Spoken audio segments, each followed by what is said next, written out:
ಲೋಕಸಭೆ ಕದನ ಜೆಡಿಎಸ್ಗೆ ಮಾಡು ಇಲ್ಲವೇ ಮಡಿ ಎಂಬ ಪರಿಸ್ಥಿತಿಯನ್ನು ತಂದಿಟ್ಟಿದೆ.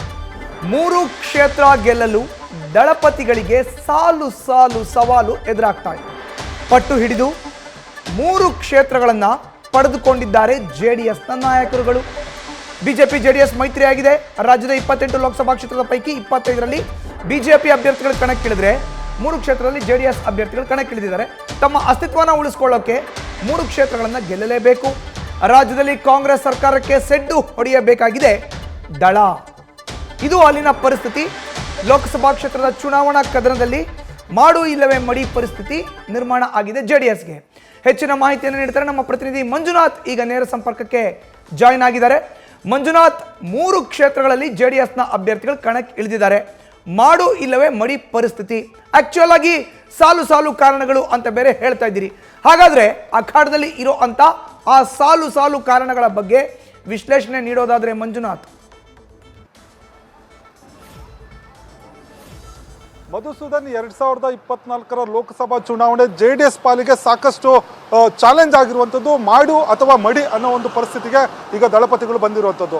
ಯಾಕಂದ್ರೆ 2023ರ ಏನು ವಿಧಾನಸಭಾ ಚುನಾವಣೆ ನಡೀತು. ಈ ಸಂದರ್ಭದಲ್ಲಿ ಜೆಡಿಎಸ್ ನಾಯಕರು ಸಾಕಷ್ಟು ನಿರೀಕ್ಷೆ ಇಟ್ಕೊಂಡಿದ್ರು. ಈ ಬಾರಿ ರಾಜ್ಯದಲ್ಲಿ ಜೆಡಿಎಸ್ಗೆ ಒಂದಷ್ಟು ಹೆಚ್ಚಿನ ಸ್ಥಾನಗಳು ಬರ್ಬೋದು, ನಾವು ನಿರ್ಣಾಯಕ ಪಾತ್ರವನ್ನು ಸರ್ಕಾರ ರಚಿಸುವಲ್ಲಿ ನಿರ್ಧಾರ ಆಗುತ್ತೆ ಅನ್ನೋ ಒಂದು ತೀರ್ಮಾನಕ್ಕೆ ಮತ್ತು ಚಿಂತನೆಯನ್ನು ಕೂಡ ಜೆಡಿಎಸ್ ನಾಯಕರು ಬಂದಿದ್ರು. ಆದರೆ ಏನು 2023ರ ವಿಧಾನಸಭಾ ಚುನಾವಣೆ ಸಂದರ್ಭದಲ್ಲಿ ಜೆಡಿಎಸ್ ನಾಯಕರು ರಾಜ್ಯಾದ್ಯಂತ ಏನು ಪಂಚರತ್ನ ಯಾತ್ರೆ ಮುಖಾಂತರ ಸಾಕಷ್ಟು ಹೋರಾಟಗಳನ್ನು ರೂಪಿಸಿದ್ರು. ಯಾವ ರೀತಿ ಗ್ಯಾರಂಟಿಗಳನ್ನು ಕಾಂಗ್ರೆಸ್ ಪಕ್ಷ ಘೋಷಣೆ ಮಾಡಿತ್ತು, ಅದೇ ರೀತಿ ಕುಮಾರಸ್ವಾಮಿ ಅವರು ಕೂಡ ಪಂಚರತ್ನ ಯಾತ್ರೆಯನ್ನು ಮಾಡಿ ರಾಜ್ಯದ ಜನರನ್ನು ವಿಶ್ವಾಸ ಗಳಿಸೋದಕ್ಕೆ ಸಾಕಷ್ಟು ಪ್ರಯತ್ನ ಮಾಡಿದ್ರು.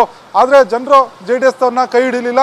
ಕೇವಲ ಹಳೆ ಮೈಸೂರು ಭಾಗದ ಒಂದಷ್ಟು ಕ್ಷೇತ್ರಗಳ ಜೊತೆಗೆ ಮಧ್ಯ ಕರ್ನಾಟಕ ಮತ್ತು ಉತ್ತರ ಕರ್ನಾಟಕದಲ್ಲಿ ಕೆಲವು ಕ್ಷೇತ್ರಗಳಲ್ಲಿ ಮಾತ್ರ ಗೆಲ್ಲಲಿಕ್ಕೆ ಸೀಮಿತ ಆಯಿತು. ಜೊತೆಗೆ ತಮ್ಮ ಭದ್ರಕೋಟೆ ಹಳೆ ಮೈಸೂರು ಭಾಗದಲ್ಲಿ ಜೆಡಿಎಸ್ ತನ್ನ ಅಸ್ತಿತ್ವವನ್ನು ಕಳೆದುಕೊಳ್ಳುವಂಥ ಸ್ಥಿತಿಗೆ ತಲುಪಿರುವಂಥದ್ದು. ಹೀಗಾಗಿ ಈ ಬಾರಿ ಲೋಕಸಭಾ ಚುನಾವಣೆಯಲ್ಲಿ ತನ್ನ ಭದ್ರಕೋಟೆಯಲ್ಲಿ ಮತ್ತೆ ತನ್ನ ಅಸ್ತಿತ್ವವನ್ನು ಉಳಿಸ್ಕೋಬೇಕಾದಂಥ ಸ್ಥಿತಿಗೆ ಈಗ ಜೆಡಿಎಸ್ ತಲುಪಿದೆ. ಹೀಗಾಗಿ ಸಾಕಷ್ಟು ಒಂದು ಪ್ಲಾನ್ಗಳನ್ನು ರೂಪಿಸ್ಕೊಂಡು ಜೆಡಿಎಸ್ ನಾಯಕರು ಬಿಜೆಪಿ ಜೊತೆ ಮೈತ್ರಿ ಮಾಡಿಕೊಂಡು ಪ್ರಮುಖವಾಗಿ 3 ಕ್ಷೇತ್ರಗಳು ತಾವು ಗೆಲ್ಲುವಂಥ ಒಂದು ವಾತಾವರಣ ಇರುವಂಥ 3 ಕ್ಷೇತ್ರಗಳನ್ನು ಈಗಾಗಲೇ ಪಡ್ಕೊಂಡಿರುವಂಥದ್ದು. ಹಾಸನ, ಮಂಡ್ಯ ಜೊತೆಗೆ ಕೋಲಾರ, ಈಗ ಒಂದು ಕ್ಷೇತ್ರಗಳಲ್ಲಿ ವಿಧಾನಸಭಾ ಚುನಾವಣೆಯಲ್ಲಿ ಹೆಚ್ಚಿನ ಮತಗಳು ಬಂದಿರುವ ಹಿನ್ನೆಲೆಯಲ್ಲಿ ಈ ಕ್ಷೇತ್ರಗಳನ್ನು ತೆಗೆದುಕೊಂಡು ನಾವು ಲೋಕಸಭಾ ಚುನಾವಣೆಯಲ್ಲಿ ಈ 3 ಕ್ಷೇತ್ರಗಳನ್ನು ಗೆದ್ದು ಕಾಂಗ್ರೆಸ್ಗೆ ನಾವು ನಮ್ಮ ಒಂದು ಅಸ್ತಿತ್ವ ಏನಿದೆ ಅದನ್ನು ಸಾಬೀತು ಮಾಡಿಸ್ಬೇಕು ಅನ್ನೋದು ಜೆಡಿಎಸ್ ನಾಯಕರ ಲೆಕ್ಕಾಚಾರ ಆಗಿರುವಂಥದ್ದು. ಆದರೆ ಇಲ್ಲಿ ಸಾಕಷ್ಟು ಚಾಲೆಂಜ್ಗಳನ್ನು ಫೇಸ್ ಮಾಡಬೇಕಾದಂಥ ಸ್ಥಿತಿ ಇದೆ.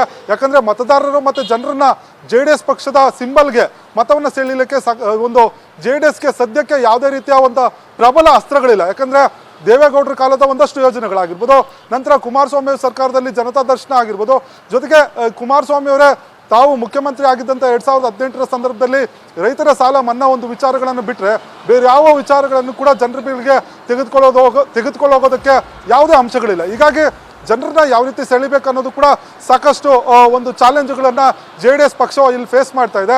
ಜೊತೆಗೆ ಕಾಂಗ್ರೆಸ್ ನಾಯಕರು ಕೂಡ ಒಂದಷ್ಟು ವಾಗ್ದಾಳಿಗಳನ್ನು ನಡೆಸ್ತಾ ಇದ್ದಾರೆ. ಇಲ್ಲಿ ಲೋಕಸಭಾ ಚುನಾವಣೆ ಆದ ನಂತರ ಜೆಡಿಎಸ್ ರಾಜ್ಯದಲ್ಲಿ ಇರೋದಿಲ್ಲ ಅನ್ನೋ ಒಂದು ಆರೋಪಗಳನ್ನು ಮಾಡ್ತಾ ಇದ್ದಾರೆ. ಹೀಗಾಗಿ ಎಲ್ಲದಕ್ಕೂ ಉತ್ತರ ಕೊಡಬೇಕಾದ್ರೆ ಜೆಡಿಎಸ್ ತನ್ನ ಅಸ್ತಿತ್ವವನ್ನು ಉಳಿಸ್ಕೋಬೇಕಾದ್ರೆ 3 ಕ್ಷೇತ್ರಗಳನ್ನು ಗೆಲ್ಲಲೇಬೇಕು. ಜೊತೆಗೆ ತಮ್ಮ ಅಸ್ತಿತ್ವವನ್ನು ಕೂಡ ಉಳಿಸ್ಕೋಬೇಕಾದಂಥ ಸ್ಥಿತಿ ಈಗ ಜೆಡಿಎಸ್ ನಾಯಕರಿಗೆ ಬಂದಿರುವಂಥದ್ದು. ಮಧುಸೂದನ್, ಧನ್ಯವಾದ ಮಂಜುನಾಥ್ ನಿಮ್ಮ ಮಾಹಿತಿಗೆ. ನ್ಯೂಸ್ ಫಸ್ಟ್, ನಿರ್ಭೀತಿಯಿಂದ ನಿಮ್ಮ ಪರವಾಗಿ.